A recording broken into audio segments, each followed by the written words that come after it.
यानी यहाँ पे लिखा है जो अवतल दर्पण में चिन्ह पर पाटी कैसी होती है, यानी चिन्ह कैसे, अगर चिन्ह का ज्ञान है तो हम आराम से इन क्वेश्चनों को हल कर सकते हैं। क्योंकि सबसे बड़ी समस्या देते हैं ये क्वेश्चन चिन्ह। अगर हमने चिन्ह सही से नहीं लगाए हैं तो प्रॉब्लम बहुत बड़ी हो जाती है और गलत आंसर आ जाता है।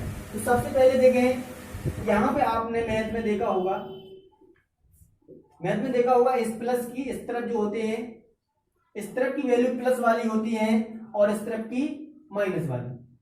तो ऐसे इसमें यदि वस्तु दर्पण से इस तरफ रखी हुई है तो माइनस की होगी, और अगर उस तरफ कोई प्रतिबिंब या कुछ भी कहे उस तरफ होगा तो प्लस का। यदि ऊपर की तरफ होगा तो प्लस और नीचे की तरफ यदि होगा कुछ तो माइनस। यानी चिन्ह कहे इसी प्रकार से लगते हैं जिस प्रकार से मैथ की भाषा में हमने मैथ में जिस चिन्ह याद किया इसी प्रकार से इसमें ध्यान देना है। तो हमने अवतल दर्पण के लिए पूरा प्रतिबिंब जिस प्रकार से बनते हैं उसकी स्थिति बताई थी, उसमें देखा होगा अगर तो सारा का सारा कहे अवतल दर्पण में सारी चीजें इसी तरफ होती हैं और इस तरफ यदि सारी चीजें हैं तो सारी की सारी कैसी होंगी, माइनस की। हमेशा एक बात ध्यान देना है, चाहे हम अवतल दर्पण में यूज करें और चाहे उत्तल दर्पण में, हमारी वस्तु हमेशा लेफ्ट साइड में ही रहेगी। किस तरफ रहेगी, लेफ्ट साइड में। तो ध्यान देना है कि एक चीज तो याद रखना ही रखना है कि चाहे अवतल दर्पण कहे और चाहे उत्तल दर्पण कहे, जो वस्तु की दूरी होगी हमेशा ध्यान देना दोनों के लिए कैसी होगी, ऋणात्मक। चाहे वस्तु की दूरी यहां यूज की जाए उत्तल दर्पण के लिए और चाहे अवतल के लिए, दोनों के लिए ऋणात्मक ही रहेगी। बाकी स्थितियां चेंज होती हैं। तो देखें अगर अवतल दर्पण में है तो हमें ये ध्यान देना है कि सारी की सारी चीजें यानी सब माइनस की रहेंगी, एक भी प्लस नहीं होना है, सबके सब माइनस रहेंगे। ठीक है, इतना याद रखना है। और ये तो पता ही होगा कि ध्रुव से वस्तु की दूरी u से व्यक्त करते हैं, जो प्रतिबिंब की दूरी होती है वो v से व्यक्त करते हैं, और जो ध्रुव से फोकस दूरी है वो हमारी क्या होगी, f, और वक्रता त्रिज्या कैपिटल F कहलाती है। ठीक है, तो इस प्रकार से ध्यान दें। नोट में देखो लिख दिया है कि उत्तल दर्पण में ध्रुव से वस्तु की दूरी ऋणात्मक होती है, जो अभी बता दिया है, और सभी धनात्मक होंगे, इतना तो पता ही है। अब यहां पे ध्यान दें कि पहला फॉर्मूला जो याद करना है दर्पण सूत्र, इसी से सारे क्वेश्चन बनेंगे, यानी सारे आंसर यहीं से आना है। 1/f बराबर 1/v plus 1/u, u v और f बता दिए। u कहलाता है वस्तु से वो ध्रुव से वस्तु की दूरी, और v का कहलाती है ध्रुव से प्रतिबिंब की दूरी। सब पता है, देखो यहाँ पे लिखा है स्मॉल f ध्रुव से फोकस दूरी, तो ये पता होना चाहिए। और दूसरी बात है आवर्धन क्षमता। देखो आवर्धन कैसे निकालते हैं, यदि आवर्धन निकाल कि वस्तु एक ऊंची भी होती है, कितनी ऊंची है, और एक ये भी होता है कि वो ध्रुव से कितनी दूरी पर है, तो दोनों चीजें ध्यान देना है। अगर दूरी दी गई है तो हम ये यूज करेंगे माइनस लगा के, माइनस का प्रतिबिंब की दूरी बटे वस्तु की दूरी, और यदि वस्तुओं की ऊंचाई बताई गई है कितनी ऊंची है तो हम इसका यूज करेंगे प्रतिबिंब की ऊंचाई ऊपर और वस्तु की ऊंचाई नीचे। और एक फॉर्मूला ये भी ध्यान देना है कि R बराबर 2f होता है। पहले बता दिया था कि जब कैपिटल R जो होता है फोकस दो फोकस दूरियों के बराबर होता है, यानी फोकस दूरी में 2 से गुणा करने पर हमें वक्रता त्रिज्या प्राप्त हो जाएगी। तो इस प्रकार से जी हमें सबसे पहले ध्यान देना पड़ेगा कि चिन्ह कैसे ध्यान देना है। चिन्ह हमेशा ध्यान देना, अवतल दर्पण के लिए क्वेश्चन आएगा सबके सब चिन्ह बदले जाए, माइनस के किए जाएंगे पूरे के पूरे, और उत्तल दर्पण के लिए अगर यूज किया जाए तो ध्यान देना वस्तु की दूरी बस ऋणात्मक रहेगी, बाकी सारे के सारे धनात्मक होंगे। अब देखते हैं कि क्वेश्चन किस प्रकार से किए जाएंगे। देखें किस प्रकार से क्वेश्चन लगाएंगे। पहला क्वेश्चन जो है जी बताया गया है कि एक अवतल दर्पण की फोकस दूरी 12 सेंटीमीटर है और क्या कह रहा है उसकी वक्रता त्रिज्या होगी। तो ध्यान देना एक अवतल दर्पण की उसने क्या दे दी है, फोकस दूरी यानी f बता दी है कितनी है 12 सेंटीमीटर। ध्यान देना f बराबर कितना दिया 12 सेंटीमीटर, और वक्रता त्रिज्या यानी r ज्ञात करने को कह रहा है। तो यहाँ को तो फॉर्मूला हमने सीधा बताया है कि r बराबर क्या होता है 2f। यहाँ तो कोई समस्या ही नहीं होना चाहिए, सीधा आंसर आ जाना चाहिए। 12 दूनी 24। तो इस प्रकार से पहला आंसर तो बी नंबर पर 24 सेंटीमीटर दिया गया है, तो इसका आंसर हमारा 24 सेंटीमीटर होगा।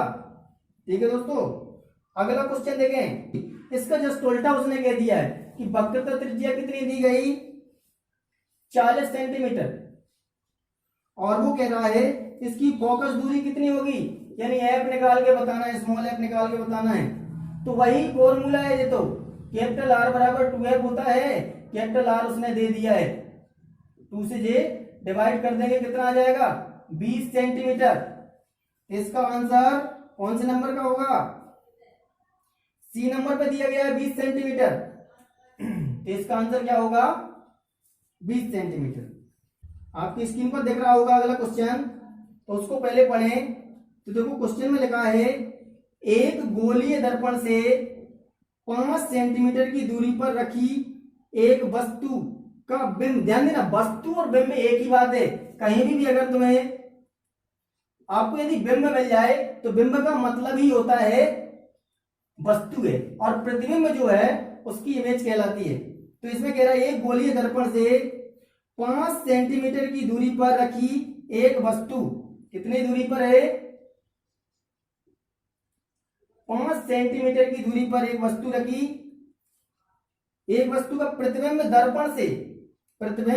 दर्पण से 30 सेंटीमीटर की दूरी पर उसी ओर बनता है, ध्यान देना उसी ओर। प्रतिबिंब कहां बन रहा है, जिस तरफ वस्तु है उसी तरफ प्रतिबिंब बन रहा है, और कितनी दूर बन रहा है 30 सेंटीमीटर की दूरी पर। जब उसी तरफ बन रहा है तो यहां से स्पष्ट हो रहा है कि हमारा अवतल दर्पण ही होगा, क्योंकि जिस तरफ वस्तु रखी होती है और उसी तरफ प्रतिबिंब अवतल दर्पण में ही बनता है। तो अवतल दर्पण में बताया है कि सारी की सारी वैल्यू कैसी करना है, माइनस, तो इसमें भी माइनस लगाएंगे और इसमें भी माइनस लगाएंगे। और आगे कह रहा है तो आवर्धन है, निकालना क्या है आवर्धन, ध्यान दें। अभी आवर्धन वाले ने बात की थी कि यदि वस्तु की ऊंचाई से रिलेशन रखेगा तो दूसरी बात है, और यदि दूरी बताएगा तो उसके लिए दोनों के लिए सूत्र लिखा है। तो हमें यहां पे दी गई है इनकी दूरी, और दूरी के लिए सूत्र बनता है माइनस, लग जाता है आगे यहां पे प्रतिबिंब की दूरी बटे वस्तु की दूरी, इस प्रकार से होता है सूत्र।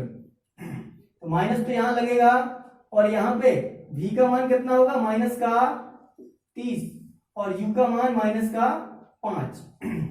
यहां पे देखें माइनस और माइनस प्लस, प्लस का 30 हो जाएगा, और यहां माइनस का 5 ही, और ये कट के क्या बन जाएगा माइनस का 6। ध्यान देना हमारा आंसर कौन सा होगा माइनस का 6। तो इसमें जो ऑप्शन नंबर बी दिया गया है वो बिल्कुल सही है। ऐसा है समतल दर्पण पा कह रहा है कि आपतित किरण 60 डिग्री का कोण बनाती है, तो परावर्तन कोण कितना होगा। ध्यान दें समतल दर्पण जो होता है ना, जितने कोण से जी किरण आती है उतने ही कोण से ये वापस चली जाती है। अर्थात कहें हम इस तरफ यदि 60 डिग्री का कोण बन रहा है तो 60 डिग्री से ही ये वापस उस तरफ चली जाएगी, तो इसका आंसर सीधा सीधा होगा। तो 60 डिग्री का कोण अगर आपतित किरण बना रही है तो परावर्तन कोण यानी परावर्तित किरण भी 60 डिग्री का कोण ही बनाएगी। तो इसका ऑप्शन कौन सा होगा, सी नंबर का सही। अगला क्वेश्चन आपकी स्क्रीन पर दिख रहा होगा, 10 सेंटीमीटर फोकस दूरी वाले अवतल दर्पण से 15 सेंटीमीटर की दूरी पर स्थापित किया गया है, तो प्रतिबिंब दर्पण से कितनी दूरी पर होगा। प्रतिबिंब मतलब कहें उसने भी पूछा है कि भी कितना होगा, तो सबसे पहले जो जो दिया है वो लिख लें। तो एक 2 सेंटीमीटर लंबी वस्तु की लंबाई बताई गई है, वस्तु की लंबाई कितनी बताई गई है 2 सेंटीमीटर। आगे क्वेश्चन कह रहा है वस्तु को 10 सेंटीमीटर फोकस दूरी वाले, फोकस दूरी देखो उसने बता दी है, फोकस दूरी कितनी है 10 सेंटीमीटर, 10 सेंटीमीटर उसने फोकस दूरी बता दी है, और कह रहा है अवतल दर्पण से 15 सेंटीमीटर दूरी पर स्थापित की गई है। इस वस्तु को कितनी दूरी पर रखा गया है, 15 सेंटीमीटर की दूरी पर स्थापित किया गया है तो प्रतिबिंब की दर्पण से दूरी यानी कि v हमें ज्ञात करना है। यहाँ पे देखो हमें अगर ये 3 चीजें मिल जाती हैं और एक मान निकालना है इनमें से तो हमारा दर्पण सूत्र ही काम करता है। लेकिन ध्यान दें यहाँ पे अवतल दर्पण वाली बात चल रही है और अवतल दर्पण में सारी की सारी वैल्यू कैसी होती, माइनस की, यानी कि जे भी माइनस का होगा और जे भी माइनस का होगा। अब हम दर्पण सूत्र लगा देंगे। चिन्ह इसमें विशेष ध्यान दें, अगर चिन्ह डिस्टर्ब हो गए आंसर गलत हो जाएगा। तो दर्पण सूत्र कितना होता है, 1/f बराबर 1/v प्लस 1/u। यहां पे देखें f का मान उसने माइनस का 10 दे दिया, जी हमें ज्ञात करना है, और u का मान माइनस का 15 है। यहां पे देखें जी प्लस और माइनस क्या हो जाएगा, माइनस,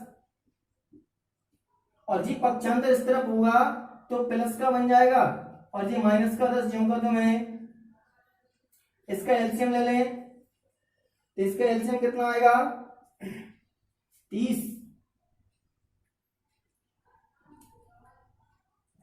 और इसके 15 दूनी 30, यानी यहाँ पे 2 आएगा और 30 यहाँ पे जैसा बन जाएगा, और 3 में से 2 जाएगा तो माइनस का 1, अर्थात कि हमारा v का मान कितना आ जाएगा, माइनस का 30। माइनस चिन्ह जो बता रहा है इसका मतलब ये है कि जिस तरफ वस्तु है उसी तरफ प्रतिबिंब बन रहा है, यानी हमारी दूरी कितनी हो जाएगी, 30 सेंटीमीटर कि उत्तल दर्पण से। बात देखो अब आ गई है कौन से, उत्तल दर्पण की। उत्तल दर्पण में पता है सिर्फ क्या है, वस्तु की दूरी ही माइनस की होती है, बाकी सब कैसी होती है, प्लस की। क्वेश्चन सही से पढ़ ले पहले।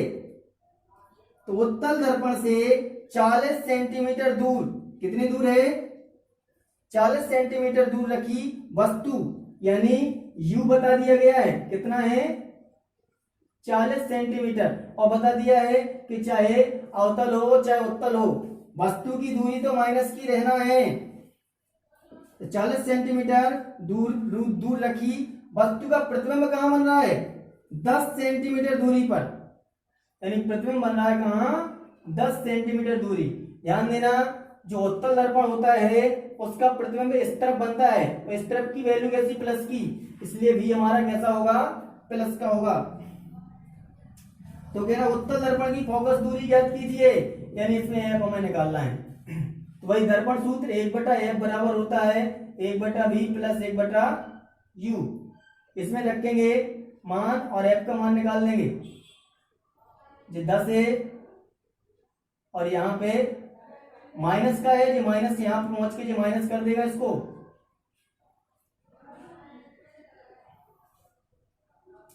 इसका एलसीएम लेंगे तो हमारा 40 ही आ जाएगा, और इसको काटेंगे इससे तो 4 माइनस यहाँ पे 1, यानी 1/f बराबर होगा 3/40।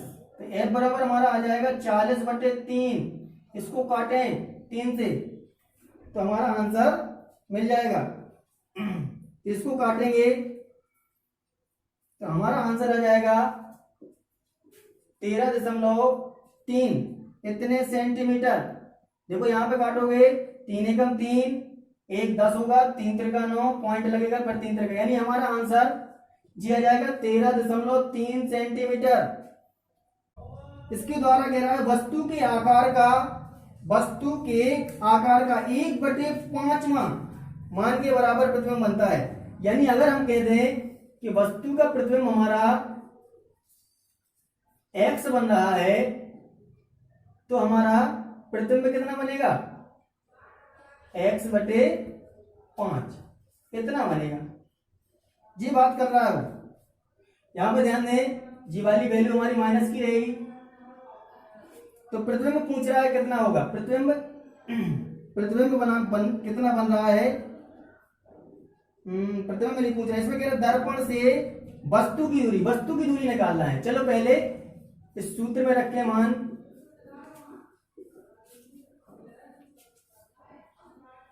f का मान कितना है 30, v का मान x/5 हो जाएगा, और यहां 1/u का मान है माइनस का x, इस प्रकार से जे 1/30, जब ऊपर पहुंचेगा तो 5 ऊपर पहुंच जाएगा, नीचे x यहाँ माइनस का होगा और 1/x, इस प्रकार से जो हो जाएगा तो 1/30, यहाँ एलसीएम लेंगे x आ जाएगा, x से x खत्म होगा तो यहाँ पे ऐसा 5 - 1 बन जाएगा, यहाँ घट जाएगा 4/x। इसका क्रॉस मल्टीप्लाई कर लें तो x बराबर कितना आ जाएगा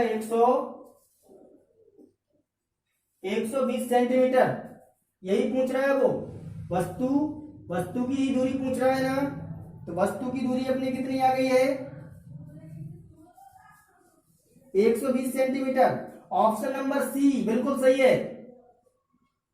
तो दोस्तों यदि वीडियो अच्छा लगा है तो लाइक, सब्सक्राइब और शेयर जरूर कर दें।